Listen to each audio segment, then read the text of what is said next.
Hello, everyone, or at least mostly Adriana.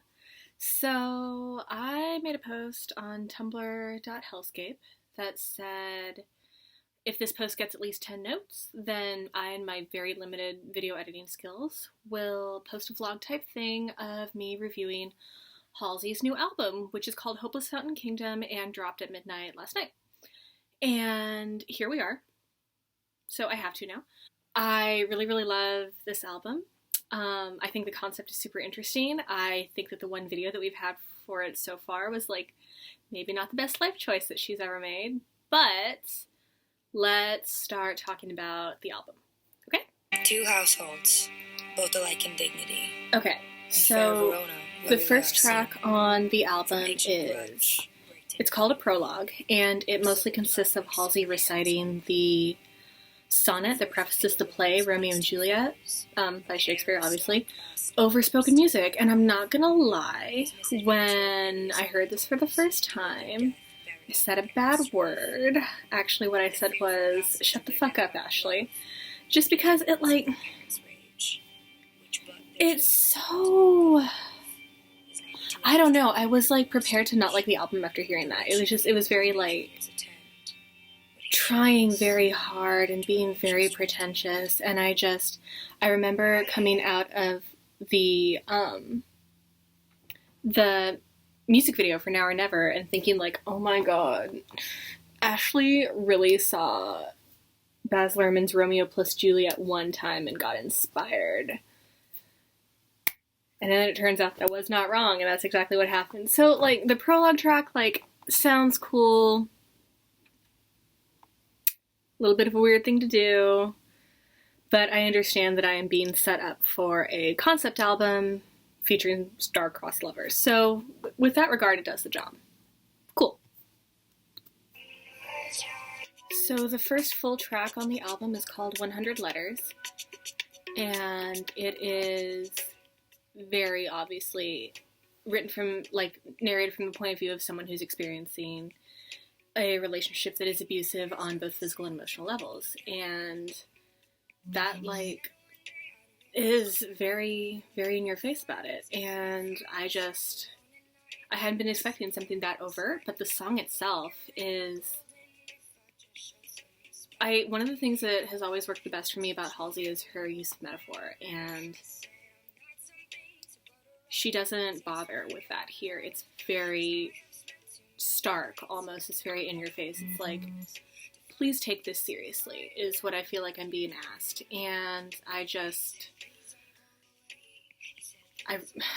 think the song is really important. It's hard for me to say that I like it just because of how uncomfortable it makes me, but I think that it's a really important track, and I think that it's so interesting that she makes it the first track on the album.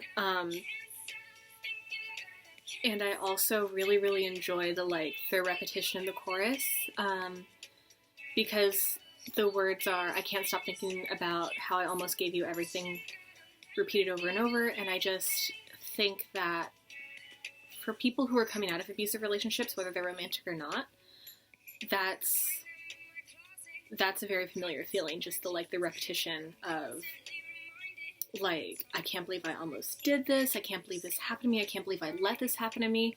Because for those of us who are coming out of abusive relationships, it's really easy for us to blame ourselves a lot of the time. And what I appreciate about this track is that you're allowed to feel that without apology. So yeah, it's an important song. It's hard to say that I like it. So the next track is called Eyes Closed, and there it is. This whole album is about telling the same story of the same person who's living through this, all of these experiences one right after the other.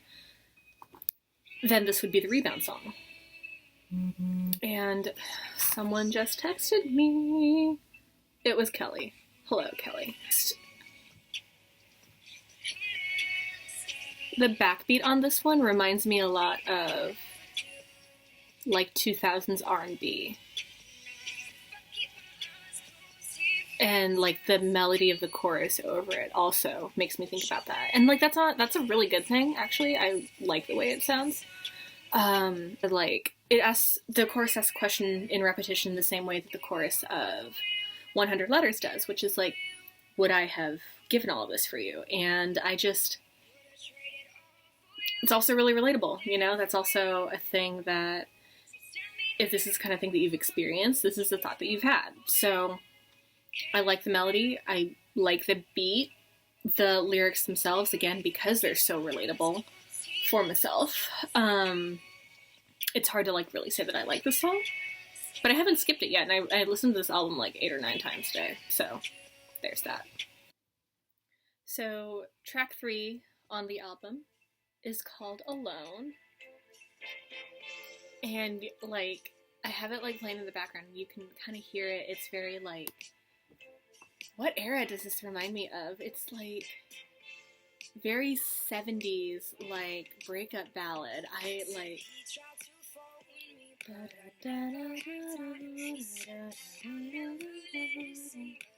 And I think that's so much fun, and just, it reminds me of Marilyn Monroe. That's what's happening here, because there's a Monroe quote that is something, and I think it's from one of her movies. I actually have never seen any of her movies, but the quote is, "It's a terrible thing to be lonesome, especially in the middle of a crowd."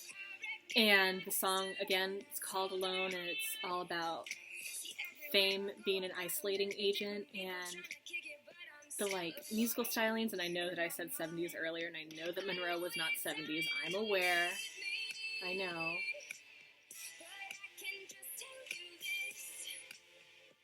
But yeah, I appreciate it for what it's trying to do. Not my favorite song on the album, but you know, it's cool. So, and then track 5 is Now or Never. And this song we've all been familiar with for a while longer, because it dropped as a single, like, along with the video. And I'm gonna be real with all of you, I have a giant problem with the video. I really, really do not appreciate how it, like, uses, like, Mexicana Catholic people for the aesthetic. It's like, I'm gonna take this, like, Catholic imagery and also rip off Baz Luhrmann's Romeo plus Juliet, or pay homage to, whatever. And then also, like, infuse elements of tarot card reading, and just because I think that Mexican Catholics as an aesthetic are so cool, and it's like, maybe we could not do that. But this isn't a review of the video, it's a review of the album, and I like the song. It's the one to me that sounds the most similar to the tracks on Badlands.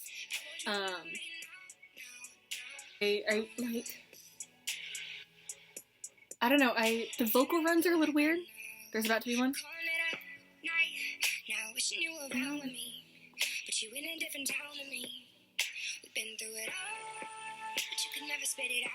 Like, that's not... It doesn't sound that good. But the rest of the song I really like. I really like the song overall. I think it's great. So. And then, so track 6, are we on track 6 now? Track 6 is called Sorry. And it's just her and a piano. It's like very basic, and I really appreciate that about it. But this song reminds me so much of that song, Almost Lover, by, who is it by? Oh my god, I need to look this up now. I should have looked this up before I started the video. I want to say Leona Lewis, but I know that's not right. Okay, so the song is called Almost Lover, and it's by Alison Sudol, no, it's by A Fine Frenzy.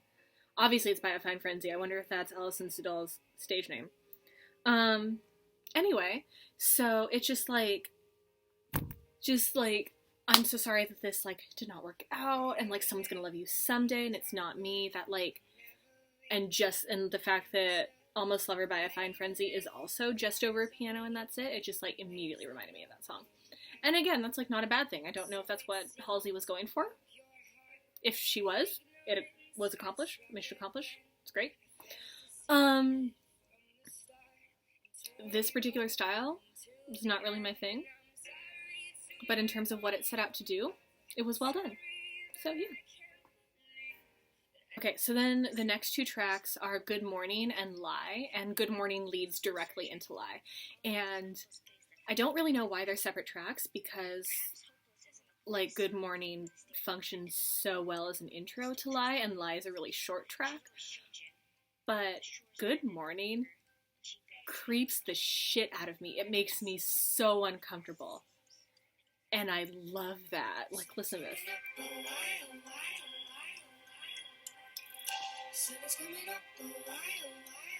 Like, if the goal with this track was to, like, impress upon you that Hopeless Fountain Kingdom as a place is deceptively beautiful but incredibly dangerous, mission accomplished. We're done. I believe it now.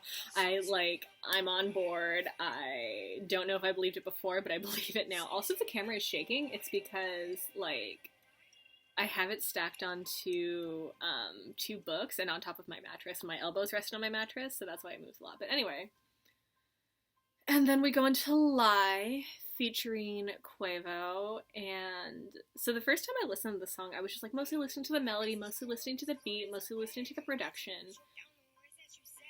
And again, it's very haunting, and the fact that the rhythm is so repetitive is like lulling you into this sense of discomfort almost. Like, again, very creepy. But then I listen to it again because I listened to the whole album so many times a day. And it's about blowjobs, man. It's about, like, giving head. And I know that, like, the material and the tone of the song don't seem to match up. And then Quavo's verse also is entirely about receiving blowjobs. It's about receiving head. And I just, I don't know, like, it's more funny than anything. You have this very serious song with, like, very deep and, like, well-produced vocal runs, and a lot of time and a lot of energy went into the production value of this particular song, and it's about blowjobs. I don't know what to say about that. It's a good song. It's not a bad song. It's a really good song. But, yeah, it's about blowjobs. Else Could Talk. What track number are we on right now? Else Could Talk is track number 9. It's track number 9, track number 8, if we're not going to count the prologue as its own track. And again, the backbeat on this one reminds me so much of the early 2000s R&B. Like, it almost makes me think of Justin Timberlake's first album, and I'm forgetting the title of that album, but it was produced by Timbaland. And it feels a lot like that. It feels like very glittery, for lack of a better term. It feels, what would be a good word here? Stylized? It's all stylized. Like, art by definition is stylized. Like, what the fuck?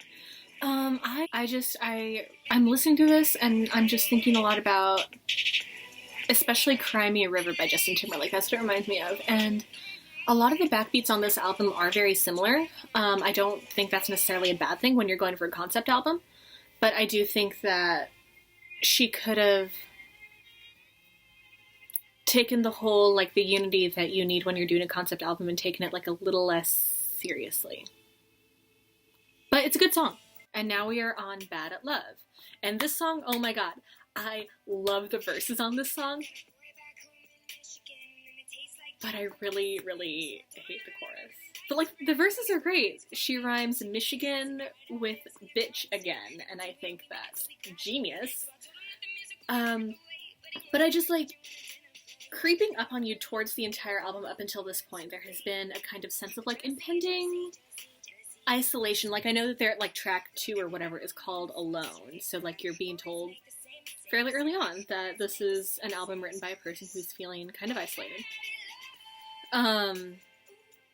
And I realized that, but, like, this is the one where it really feels, like, crushing, like, this crushing sense of isolation. Like, you have, and again, if this album is about the same character moving through all of these songs, then this is a character who starts out in an abusive relationship at the beginning, and now she's here wondering why she herself cannot make romantic relationships work. And again, that's, I think, something that a lot of survivors can relate to. So I think it's such a, like, an interesting choice to, like, say that you're setting out to make a concept album about star-crossed lovers, and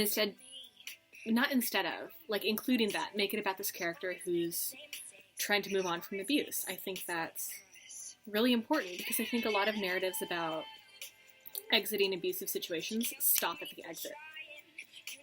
And we all, like those of us who have been through this, know that there's so much more than that all the time. So yeah. But again, the beat on that one, on this song, very early 2000s, like,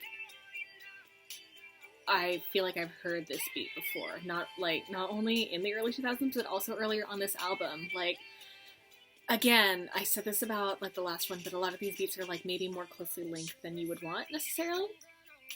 But it does contribute to the overall effect of telling the same story. Like, definitely. Strangers! Featuring Lauren from Fifth Harmony. So, Lauren is my favorite member of Fifth Harmony. I'm really gay for her. This is a really gay song. I love it so much. When this song was dropped as a single, I didn't like it. Just because it felt overproduced for my taste, but it grows on you, man. Like, whew. And also, you really just cannot be two mixed race bisexual girls singing about their ex-girlfriends. Like, that's so good. Like, I really hope that Lauren and Halsey are dating. And that's all I have to say about that, because otherwise it's, like, really invasive. Anyway, but the beat on this one sounds so similar to the beat on Bad at Love, and the fact that it's, like, that this sense of, like, replication almost keeps coming up on multiple tracks, it's a little, like,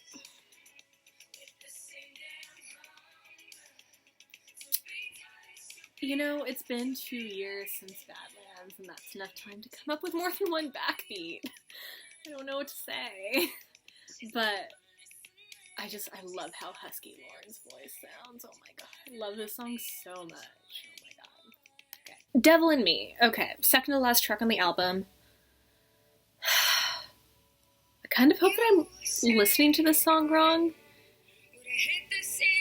because it sounds like her dealing with issues surrounding weight and body fat percentage and stuff. And I don't know, it makes me uncomfortable, but not in a good way that Good Morning makes me feel uncomfortable. You know, it makes me uncomfortable in the same way that Scars to You're Beautiful by Alessia Cara makes me feel uncomfortable, in that I'm sure that these tracks, both of them, Devil in Me for Halsey and Scars Too Beautiful by Alessia Cara, felt really good to write and really good to produce. But as someone who has survived similar issues to the issues being discussed in the song, it just doesn't do it for me. And that's just me. That's just my own healing. That's just me. I don't like the song. There's nothing wrong with the writing. There's nothing wrong with the production. There's nothing wrong with the backbeat. For my own personal reasons, I don't like the song. On the flip side, this last track, which is Hopeless featuring Cashmere Cat. This is my favorite song in the album. I love this song so much. I texted Adri in all caps when I heard it for the first time, just because love me a good extended metaphor, and that's what the whole chorus is. I also like the kind of tumbling rhythm, for lack of a better term. It feels like a waterfall, almost. And it doesn't have the same kind of overly stylized early 2000s backbeat that we hear on a lot of these songs. The good die young, but so did this. Dude, I love that so much. Oh my god, that's like a tattoo line right there. And a girl needs another tattoo. But, I really love this song. I love it so much. And I don't have anything more articulate to say about it, other than that I love it. And I'm really, really hoping that she does it live when Adri and Amanda and I see the show in November, because that's happening. So overall thoughts on the album. She's definitely trying to evolve her sound from Badlands, like she is for sure. And Badlands was not a concept album in the same way that Hopeless Fountain Kingdom is. All the tracks on Hopeless Fountain Kingdom are part of the same, very narrowly focused story. And I like the album. I do really like the album. I do notice the backbeats the same backbeat appears in multiple songs, or a very similar backbeat appears in multiple songs. Again, that works here because it is a concept album. But, you know, Halsey's always been a really, really talented lyricist. She, like, always has. And My Damage kind of is, like, it's the same damage that I had with the music video for Colors off of Badlands. Colors was one of my favorite tracks off of Badlands, and the video for it was the worst. Oh my god, it was like glorifying, like, oh my god, it was like glorifying adult teenage romantic relationships that like wasn't good.